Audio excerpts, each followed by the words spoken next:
বিশ্বকাপ জয়ী রিচা ঘোষের নাম ভোটার তালিকায় বিবেচনাধীন। অ্যাডজুডিকেশনের তালিকায় বিশ্বকাপ জয়ী ক্রিকেটার রিচা ঘোষ। শিলিগুড়ি বিধানসভা কেন্দ্রে তার serial number 46, part number 196। Voter তালিকা থেকে কি বাদ যেতে পারে বিশ্বজয়ী ক্রিকেটারের নাম? শিলিগুড়ি বিধানসভা কেন্দ্রে ভোটার রিচা ঘোষ, তার নাম ভোটার তালিকায়, তার পাশে রয়েছে বিবেচনাধীন অর্থাৎ অ্যাডজুডিকেশন লেখা। রিচা ঘোষের নথি বিবেচনার আওতায় রয়েছে।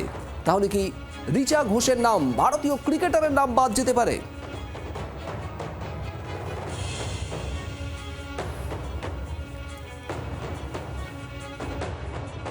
দেখলাম যে ওখানে লেখা আছে যে জুডিশিয়াল নাকি একটা শব্দ ইউজ করা হয়েছে। হ্যাঁ, বিচারাধীন আছে।